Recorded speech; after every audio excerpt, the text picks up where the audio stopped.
வணக்கம் நண்பர்களே. இன்னைக்கு நம்ம ப்ரான் ஃப்ரைட் ரைஸ் எப்படி செய்யறதுன்னு பார்க்கலாம். வாங்க ரெசிபிக்குள்ள போவோம். சின்ன வெங்காயம் ஒரு 100 கிராம் பொடியா கட் பண்ணி ஒரு கடாயில 3 டேபிள் ஸ்பூன் எண்ணெய் ஊற்றிட்டு அதில் ஃப்ரை பண்ணி எடுத்துக்குவோம். 1 டீஸ்பூன் அளவு ஜிஞ்சர் கார்லிக் பேஸ்ட் போட்டுக்கலாம்.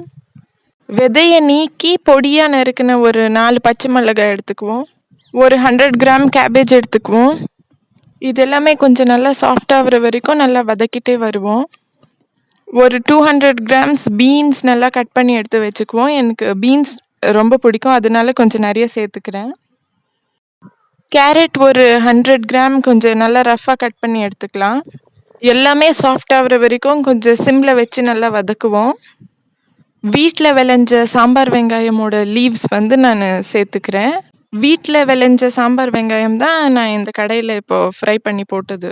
அதை ஒரு 2 to 3 மினிட்ஸ் அப்படியே கொஞ்சம் மூடி க்ளோஸ் பண்ணி சிம்மில் வச்சு வதக்கலாம். இடைவெளை விட்டு அதை கிளறி எடுத்துக்குவோம். ஒரு 1 டேபிள் ஸ்பூன் போல் டொமேட்டோ சாஸ் எடுத்துக்கலாம். வேணும்னா சோயா சாஸ் கூட சேர்த்துக்கலாம். அதை கொஞ்சம் நல்லா வதக்கிட்டே வருவோம். காரத்திற்கு ஏற்றாற் போல் பெப்பர் பவுடர் ஒரு 1/4 டீஸ்பூன் சேர்த்துக்கிறேன்.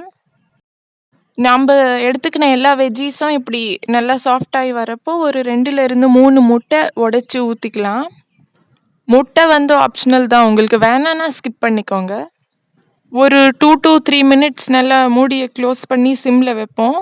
அதுக்கப்புறம் முட்டையை மிக்ஸ் பண்ணுவோம். இந்த முட்டை குக் ஆகுற வரைக்கும் பக்கத்தில் ஒரு ஃப்ரைங் பேனில் எண்ணெயை ஊற்றி ஒரு 1/2 hour மசாலாவில் நல்லா மேரினேட் ஆன ப்ரான்ஸ் எல்லாம் ஃப்ரை பண்ணி எடுத்துக்கலாம். இந்த எக்கும் வெஜ்ஜீஸும் இருக்கிற மிக்சரை நல்லா ஒரு 2 to 3 மினிட்ஸ் கேப்பில் கிளறி விட்டுக்கோங்க. எல்லாமே அட்லீஸ்ட் ஒரு 60% குக் ஆயிருந்தால் நல்லாயிருக்கும். இப்போ இந்த இறால கொஞ்சம் நல்லா திருப்பி போட்டுக்குவோம். எல்லாமே செஞ்சுட்டதுக்கப்புறம் டேஸ்ட் பண்ணி பார்த்தேன். எனக்கு பெப்பர் கொஞ்சம் கம்மியாக இருந்தது, அதனால கொஞ்சம் ஆட் பண்ணிட்டேன். ப்ரானை நல்லா 2 பக்கமும் ஃப்ரை பண்ணி எடுத்துக்கோங்க. பை த வே, இந்த ப்ரான் ஆப்ஷனல் தான், உங்களுக்கு வேணான்னா இது கூட ஸ்கிப் பண்ணிக்கலாம். ஒன்லி வெஜ் ஃப்ரைட் ரைஸ் கூட சாப்பிட்டுக்கலாம். ஒரு 4 பேருக்கு தேவையான அளவு ரைஸ் நான் தனியாக பாயில் பண்ணி எடுத்துக்கிட்டேன். அப்போவே நான் சால்ட் சேர்த்துட்டேன். உங்களுக்கு இன்னும் எக்ஸ்ட்ரா சால்ட் வேணும் அப்படின்னா இந்த பெப்பர் நம்ம ஆட் பண்ணப்போவே போட்டுக்கலாம் நீங்கள் சால்ட்டு. ரைஸ் சேர்த்துட்ட பிறகு சும்மா லைட்டாக கிளறி விடுங்க, இல்லைன்னா சாதம் உடஞ்சிடும், நல்லா இருக்காது. இந்த ஸ்டேஜில் நம்ம ஃப்ரை பண்ண ப்ரான்ஸ் ரைஸ் கூட சேர்த்துக்கலாம். இந்த ஃப்ரைட் ரைஸ் மேலே லிட்டு மூடி ஒரு 2 to 3 மினிட்ஸ் சிம்மில் வச்சுக்கோங்க.